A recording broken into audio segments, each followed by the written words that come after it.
ईश्वर का न्याय। एक बुजुर्ग आदमी भूखा प्यासा और बुखार से ठिठुरता शिव मंदिर के बाहर बैठा था।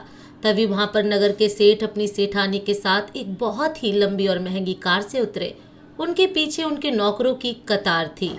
एक नौकर ने फल पकड़े हुए थे, दूसरे नौकर ने फूल पकड़े थे, तीसरे नौकर ने हीरे और जवाहरात के थाल पकड़े हुए थे, चौथे नौकर ने पंडित जी को दान देने के लिए मलमल के 3 जोड़ी धोती कुर्ता और पांचवें नौकर ने मिठाइयों के थाल पकड़े थे। पंडित जी ने उन्हें आता देखा तो दौड़ के उनके स्वागत के लिए बाहर आ गए। बोले, आइए आइए सेठ जी, आपके यहाँ पधारने से तो हम धन्य हो गए। सेठ जी ने नौकरों से कहा, जाओ तुम सब अंदर जाके थाल रख दो, हम पूजा पाठ संपन्न करके बाद भगवान शिव को सारी भेंट अर्पित करेंगे। बाहर बैठा बुजुर्ग आदमी ये सब देख रहा था।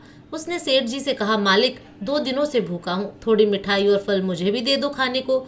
सेठ जी ने उसकी बात को अनसुना कर दिया। बुजुर्ग आदमी ने फिर सेठानी से कहा, ओ मैम साहब, थोड़ा कुछ खाने को मुझे भी दे दो, मुझे भूख से चक्कर आ रहे हैं। सेठानी चिढ़ के बोली, बाबा ये सारी भेंटें तो भगवान को चढ़ाने के लिए हैं, तुम्हें नहीं दे सकते। अभी हम मंदिर के अंदर घुसे भी नहीं है और तुमने बीच में ही टोक लगा दी। सेठ जी ने गुस्से में बोले, लो पूजा से पहले ही टोक लग गई, पता नहीं अब पूजा ठीक से संपन्न होगी भी या नहीं। कितने भक्ति भाव से अंदर जाने की सोच रहे थे और इसने अड़चन डाल दी। पंडित जी बोले, शांत हो जाइए सेठ जी, इतना गुस्सा मत होइए। अरे क्या शांत हो जाइए पंडित जी, आपको पता है पूरे शहर के सबसे महंगे फल और मिठाइयाँ हमने खरीदे थे प्रभु को चढ़ाने के लिए, और अभी चढ़ाए भी नहीं कि पहले ही अड़चन आ गई, सारा का सारा मूड ही खराब हो गया। अब बताओ भगवान को चढ़ाने से पहले इसको दे दें क्या? पंडित जी बोले, अरे पागल है ये आदमी, आप इसके पीछे अपना मूड मत खराब करिए। सेठ जी चलिए आप अंदर चलिए, मैं इसको समझा देता हूँ, आप सेठानी जी के साथ अंदर जाइए। सेठ और सेठानी बुजुर्ग आदमी को कोसते हुए अंदर चले गए। पंडित जी बुजुर्ग आदमी के पास गए और बोले, जाके कोने में बैठ जाओ, जब ये लोग चले जाएंगे तब मैं तुम्हें कुछ खाने को दे जाऊंगा। बुजुर्ग आदमी आंसू बहाता हुआ कोने में बैठ गया। अंदर जाकर सेठ ने भगवान शिव को प्रणाम किया और जैसे ही आरती की थाल लेकर आरती करने लगे तो आरती का थाल उनके हाथ से छूट के नीचे गिर गया। वो हैरान रह गए, पर पंडित जी दूसरा आरती का थाल ले आए। जब पूजा संपन्न हुई तो सेठ जी ने थाल मंगवाई भगवान को भेंट चढ़ाने को, पर जैसे ही भेंट चढ़ाने लगे वैसे ही तेज भूकंप आना शुरू हो गया और सारे के सारे थाल जमीन पर गिर गए। सेठ जी थाल उठाने लगे, जैसे ही उन्होंने थाल जमीन से उठाना चाहा तो अचानक उनके दोनों हाथ टेढ़े हो गए, मानो हाथों को लकवा मार गया हो। ये देखते ही सेठानी फूट फूट कर रोने लगी। बोली, पंडित जी देखा आपने, मुझे लगता है उस बाहर बैठे बूढ़े से नाराज होकर ही भगवान ने हमें दंड दिया है। उसी बूढ़े की अड़चन डालने की वजह से भगवान हमसे नाराज हो गए। सेठ जी बोले, हाँ, उसी की टोक लगाने की वजह से भगवान ने हमारी पूजा स्वीकार नहीं की। सेठानी बोली, क्या हो गया है इनके दोनों हाथों को? अचानक से हाथों को लकवा कैसे मार गया? इनके हाथ टेढ़े कैसे हो गए? अब क्या करूं मैं?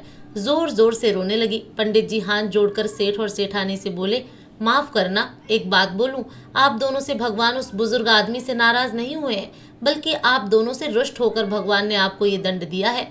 सेठानी बोली, पर हमने क्या किया है? पंडित जी बोले, क्या किया है आपने, मैं आपको बताता हूँ। आप इतने महंगे उपहार लेकर आए भगवान को चढ़ाने के लिए, पर ये आपने नहीं सोचा कि हर इंसान के अंदर भगवान बसते हैं। आप अंदर भगवान की मूर्ति पर भेंट चढ़ाना चाहते थे, पर यहाँ तो खुद उस बुजुर्ग आदमी के रूप में भगवान आपसे प्रसाद ग्रहण करने आए थे। उसी को अगर आपने खुश होकर कुछ खाने को दे दिया होता तो आपके उपहार भगवान तक खुद ही पहुँच जाते। किसी गरीब को खिलाना तो स्वयं ईश्वर को भोजन कराने के समान होता है। आपने उसका तिरस्कार कर दिया तो फिर ईश्वर आपकी भेंट कैसे स्वीकार करते? सब जानते हैं कि श्री कृष्ण को सुदामा के प्रेम से चढ़ाए एक मुट्ठी चावल सबसे ज्यादा प्यारे लगे थे। अरे भगवान जो पूरी दुनिया के स्वामी हैं, जो सबको सब कुछ देने वाले हैं, उन्हें हमारे कीमती उपहार क्या करना? वो तो प्यार से चढ़ाए एक फूल, प्यार से चढ़ाए एक बेल पत्र से ही खुश हो जाते हैं। उन्हें महंगे फल और मिठाइयाँ चढ़ाकर उनके ऊपर एहसान करने की हमें कोई आवश्यकता नहीं है। इससे अच्छा तो किसी गरीब को कुछ खिला दीजिए, ईश्वर खुद ही खुश होकर आपकी झोली खुशियों से भर देंगे। और हाँ, अगर किसी मांगने वाले को कुछ दे नहीं सकते हो तो उसका अपमान भी मत कीजिए, क्योंकि वो अपनी मर्जी से गरीब नहीं बना है। और कहते हैं ना, ईश्वर की लीला बड़ी न्यारी होती है, वो कब किसी भिखारी को राजा बना दे और कब किसी राजा को भिखारी बना दे, कोई नहीं जान सकता। राधे राधे, हर हर महादेव।